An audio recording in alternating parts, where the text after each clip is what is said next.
Hey guys, Vas here from Aussie RC Playground and welcome to another episode of RC Pit Stop. Today we are in the pits once again. We're going to be looking at the Team Associated Rival monster truck and seeing what we can do to make it a little bit of a more durable and a better performing truck. Now, if you follow the channel, I have done several upgrades to this truck already. This truck is owing me around about the $1,200 mark, somewhere around there, including the price of the truck and of course including the aftermarket body. But today we're actually going to be doing a couple of additional changes, one of which is from Asiatees. If you guys have not checked out Asiatees in the past, I have used them, I have purchased products from them.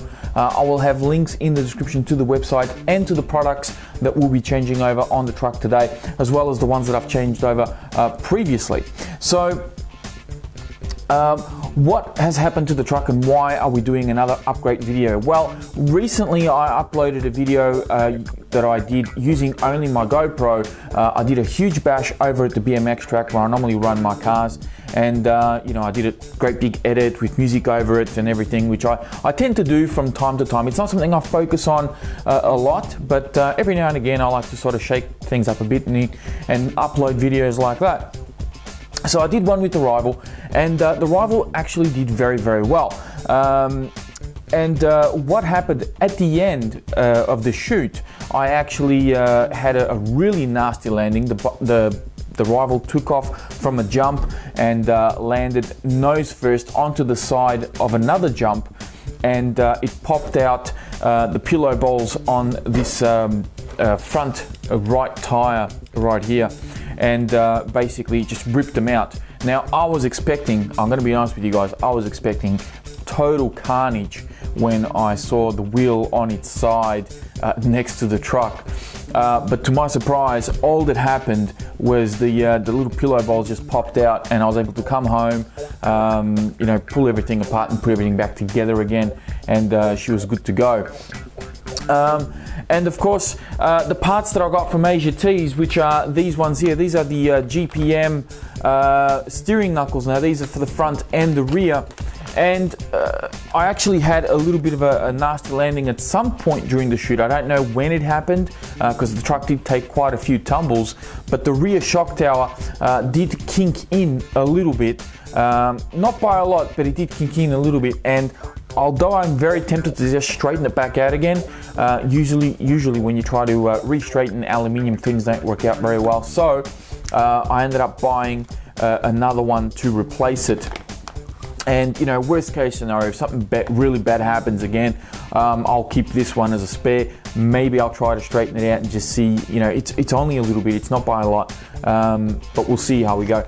I'll swap this out for now, and I'll definitely be changing out these steering knuckles. Now these are aluminium. You can get these in different colors if you don't like the blue, but I opted for the blue.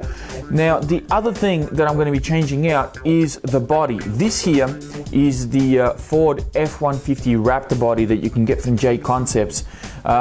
Very nice body, I must admit. However, it is a lot thinner than the equivalent designed by Proline. This feels a lot thinner, it's a lot flimsier, and it shows. The Proline one I actually have on my Nitro Circus Basher, which some of you have seen, but this one here just did not stand up to the task. I mean, one day of bashing, I put about, I think it was 4 S packs through this truck, so 2x2S, and one 6S pack through this truck, so 2x3S, and that was just on that day to get that GoPro video done. And the body is pretty much completely destroyed. It did not stand up to the task. The Nitro Circus has had any sort of semi-equivalent hard life, and it's aside from scratches and a couple of little dents, there's really no signs of weakness on that body. It just and you can feel it when you hold the body in your hand. You can feel that there's a significant difference in the thickness of the Lexan. Now this, I'm not going to say that this body isn't going to be good on other RCs. It definitely has its purpose and its place, but I think on a big, heavy monster truck like this, although it may look okay, it's just not standing up to the task. It completely ripped apart back here, and I'll take the pins off and give you guys a bit of a show of all the damage that I've had with this body, and I may even give you some close-ups of this as well. But I've got a crack right here near the front windscreen, going along the side here. What else have we got that's damaged? There's some cracks and some tears along the bottom here. It's very thin. There's another crack right here underneath the guard. The worst damage is by far on this tray, where it's actually separated from the top, so I'm actually able to fit my fingers in through here.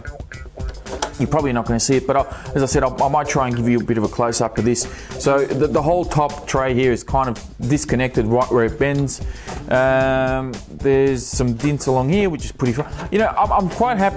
I'll happily accept dints. I don't have a problem with dints, but serious cracks like this, that is the only thing I'm really not impressed with when it comes to Lexan bodies, because dints will happen. You know, that's fine, but cracks, you need to take some pretty heavy hits, and it needs to be over a certain period of time to really weaken the body, I believe anyway. Maybe I'm being too harsh, but that this body, I mean, compared to the Proline equivalent, just isn't up to the task. Now, I was planning to use the Proline in here, but I think I explained this in the last upgrade video that I did with the truck.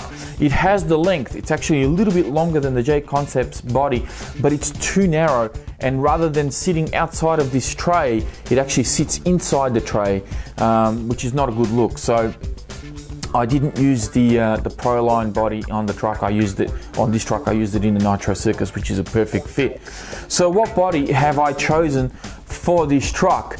Well, I've actually not gone with Proline, and I haven't gone with J Concepts either. I have gone with a HPI body.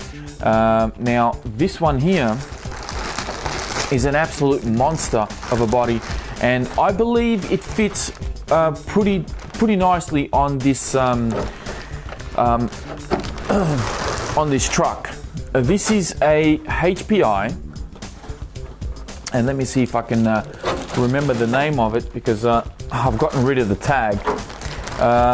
It is a Ford body, I know that, and let me see if I can find, there we go, Ford 1979 F-150 Super Cab from HPI. There are a lot of stickers that you can use, different options that you can use for this body. They also give you window masks as well, which I've left in the bag. I'm not going to worry about. But that's the body here, and I'll bring it out to the side. So it's pretty much the full length of the truck. It goes right bumper to bumper, which is fine by me. So I'm hoping that I can fit this on here nicely.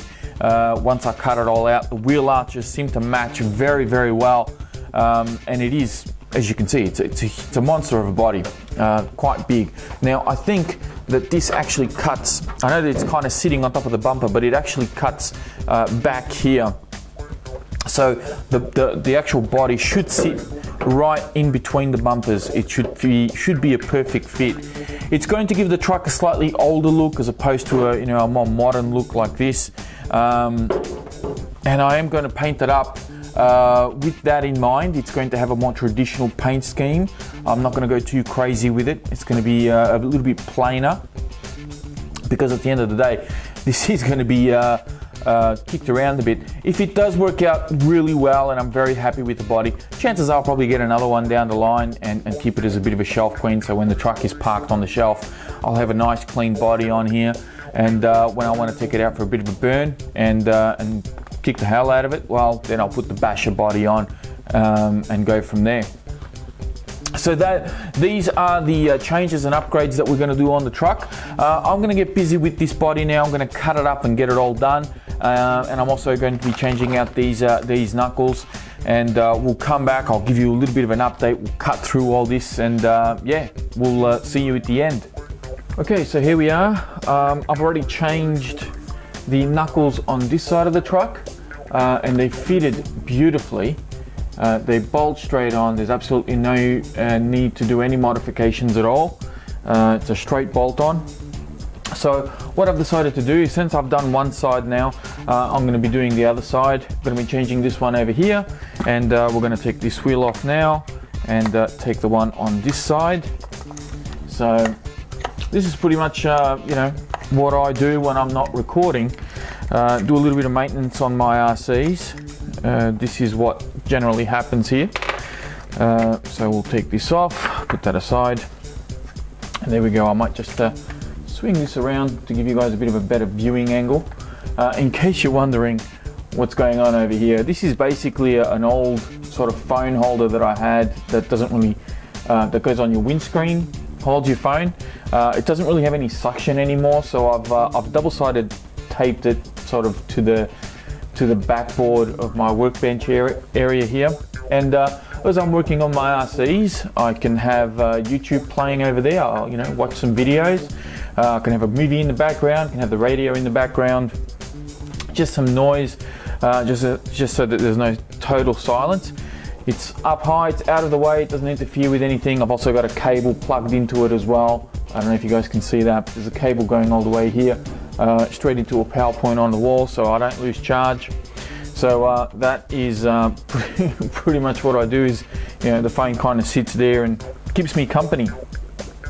So now what we need to do is, this is the wrong Allen key, this one here, yeah. So we'll take this out, and I'll be fast forwarding some of this, so you're not going to see me you know, wrenching on this constantly. Now, if you guys own a rival and you haven't done this before, to take these adapters off, because you got to get these guys off, right? There's a pin that goes right through it. I know you won't see it from where you are, but there's a pin that basically goes right through here, and the pin doesn't just pop out. It's actually held in place. There's a screw, a little Allen key screw just in here. And what you need is you need your 1.5mm hex, okay? And just go straight in, find the Allen key, and then or the Allen screw, hex screw, and just give this a bit of a turn. Now, I was using a wrench just to hold it, and a couple of turns, and that pin should come straight out. There we go. So I got my pin, and that comes off, and that's basically how that works. Okay, so just for you guys that don't know. Okay, so now these ones are coming off.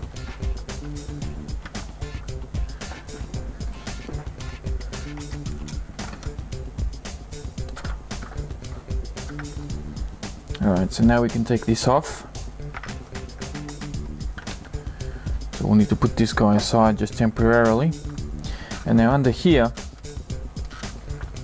this is one of the things I don't like about the Rival, is they mix hex screws with Phillips head screws all over the place. It's kind of annoying, but that can go here. And now we can undo this.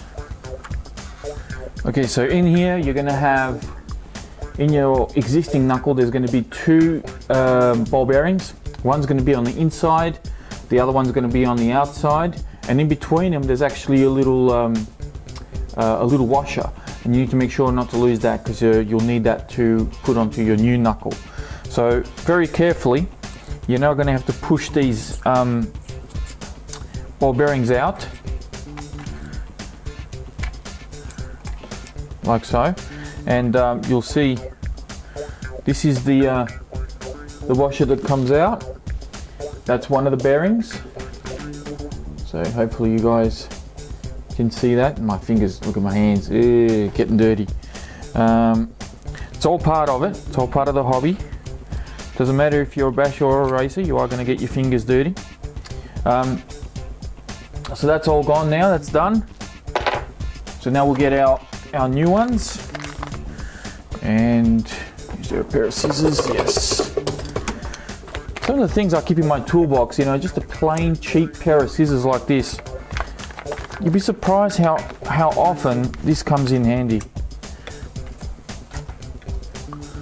And the good thing with the cheap pair is, you know, if you do have to cut some wiring or something that you don't normally cut with scissors, you're not going to really worry too much about it because they're only worth a couple of bucks and fairly easy to replace and cheap. Need them again just to cut this. So these knuckles are exactly the same. There's no front or rear as far as I'm aware. So they're exactly the same. So all you need to do is get one of your bearings, pop it on in its place like so, and actually I'll be giving this one a bit of a clean paper towel. Okay, so pop that back in, get your ball bearing, pop that back in place. Very nice, easy, clean fit, and hopefully you guys can see that. Alright, so from here what we're going to do is we're going to put our knuckle back on. So I did twist this out, so I think it was like that. Alright, so now that we've got this done, now it's in its place, what we're going to do is we're going to put our I'll actually wipe this guy down a bit too, it's fairly dirty. Going to get this bad boy, put it in its place, slide that in so, like so, and there we have it. So now we can put these in.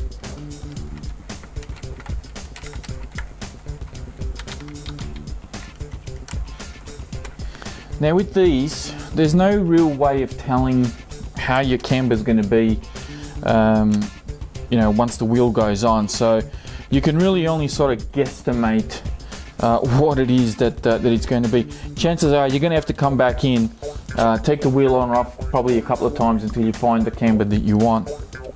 So that's the way I do it, unless you guys have a specific formula to work that out. But I've been doing it like that for a long time with anything that has pillow bowls. So we'll just pop this in here. Hopefully it'll catch. Here we go.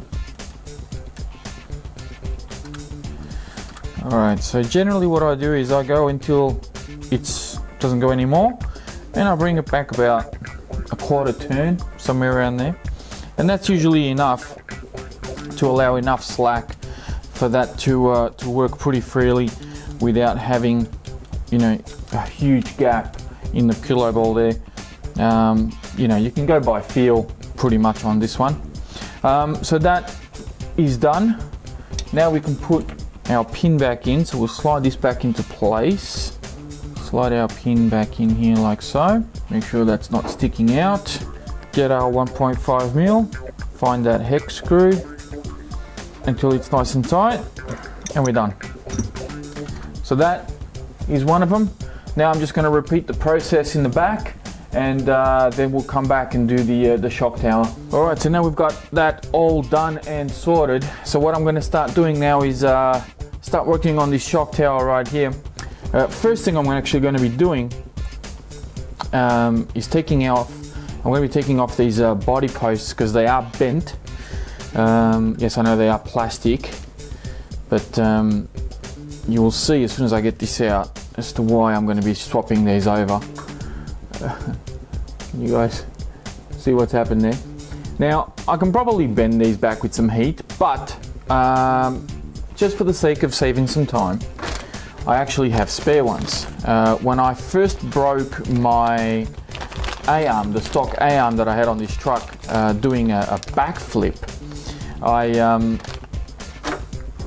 I ordered an extra A-arm, and I also ordered some extra body posts. Well, when I say I ordered an extra A-arm, I ordered an extra packet of A-arms, an extra pair. So here I'm going to be swapping these out, and we'll do this quickly. Okay, so I got that swapped over. So we'll just pop that aside for the time being. And what I'm going to be working on is I've got to remove these shocks. So I'll just line this up here. I'm going to be working front to back. So I did have, I think this one. Okay. So that's one down. Let's Move on to the next one here. Okay, so now we've got the shocks done. I'm just going to quickly take out the shock tower. Kind of had to remove this shock from the bottom here because it just wouldn't slide out of the shock tower. I think it may be because it's on a bit of an angle. So I've kind of already undone some of these screws. Get our new shock tower. So yeah, it does have a slight bend to it. I don't know if you guys can pick that up. Can you see there's a bit of a bend? So it's only slight, but better to keep it nice and straight. Okay, I'm just making these nice and tight. Alright, so now it's time to start putting this thing back together. So that goes in here. Pop one of the spacers back in and just tighten everything back up again. Alright, so now I've got my shock tower and everything and all my shocks back into position. Very easy to do. I'm just positioning these body posts. I'm just going to sort of leave that screw in there for now, because what I need to do now is actually I need to mark out the body for the holes where they're going to be drilled. And this is another reason why I wanted to swap out the body posts and the shock tower, is to make sure that everything is nice and straight and the holes are drilled where they should be. Because if I drill it whilst the shock tower is crooked and the body posts are bent, well, it will be okay for that setup. But if I do have another nasty accident with the shock tower and bent it further, or if the body posts actually break and I need to put new ones that are in there straight, the holes are no longer going to line up. So that's why I've also decided to do this. So now I'm going to move on to painting the body, and we'll see how that turns out. So here we are now with the body all cut and drilled and in position. I will say that there's no room to move the body backwards and forwards. It sits hard up against the front and rear bumpers. There's absolutely no room for movement. So where it sits is where you got to drill your holes. At the front, there's no big drummers. The bonnet is fairly flat and you will be able to drill your holes quite easily. At the back, however, you've got these sort of ridges here, which is kind of like these roll bars kind of indented into the body, and the body posts kind of sit directly onto those. So it is a little bit tricky to drill your holes back here, but it can be done and does work. The only other option you have is with the rival body post, you have the choice of flipping it around. So you have this option which has two posts, and then you can flip it around and actually just have the one in the middle. So I was very tempted to do one in the middle because it is a flat surface here, there's nothing interfering with it.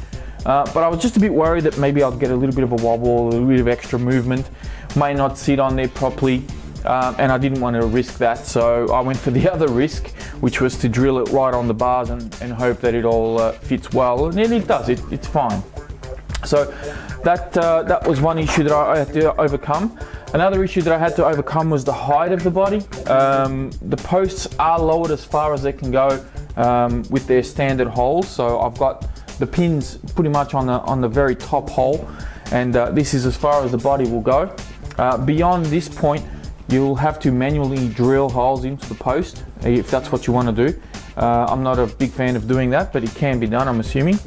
And the reason why I say if you want to go down any lower, it's obviously to cover the chassis here on the side, which is exposed. The body does sit hard up against this chassis. You can sit it inside as well if you want. I'm going to try and maybe leave mine on the outside. There's no room for movement width-wise either. So where the body sits is basically between, it'll hug the chassis, it'll sit right between the bumpers, and there's really no room to move it anywhere else. That's where it's got to be done, it's got to be drilled. One thing to consider as well is that the front here and the back of the body will hit these braces that are on the front and rear bumpers. If I can show you this, I'll try and show you what I mean. So just here, it'll hit here, and at the back, it'll hit back here. And what I've had to do is I've actually had to cut out a little bit of the front. So maybe you guys can see it that way. Can you see there? I've done a little bit of a cut, and I know it's probably not perfectly straight, but it's behind the bumpers, so I don't really care. And another cut back here, just so that it clears this brace. Once you've done that, you'll find that the body actually sits on the truck fairly well. I can't use any washers in the back posts. There's no room, doesn't allow enough thickness there, but on the front it fits fine. So I think this body's going to be okay. I think it's going to hold up well. This is not my first HPI body. I've had one in the past and it did quite well. Not on this truck, it was on my old E-Max actually. So I'm hoping that this one holds up fine. However, I don't think I'll be getting another one of these purely because I am very restricted in sort of position that I can have with the body. Not that that's a terrible thing, but that's one issue. The other issue is that the middle here just doesn't hang down far enough to clear or to cover the entire chassis, and it's not wide enough. You know, if it was an extra 5 or 10 millimeters wider, it would have been perfect. I would have probably got another one. But if it needs to hang down a fair bit more down here, maybe half an inch or something like that, and I can't do that with this one. So I'll use it. I'm going to do a fairly plain color scheme on this. I'm going to mask it up now, and once this one gets destroyed, I'll probably look at something else. But yeah, I'm going to go paint this guy up now, and then we'll come back and have a look at the finished product. Alright, so here we are with the final product. I've got all my knuckles swapped out. I got the body all painted up. You can see I've gone for a fairly simple paint scheme, nothing too wild. It is an older style truck, so a lot of these older trucks used to come in a two-tone. So I think it's fitting to the era of this body design. I will have to thank Chris DeGraff from Hemistone Products, who did advise me to go with the white and charcoal theme on the truck. He did originally suggest just a plain white on top, but I opted for a pearl white, and I'm glad I did, because I think it matches the gunmetal a lot better than just a plain white.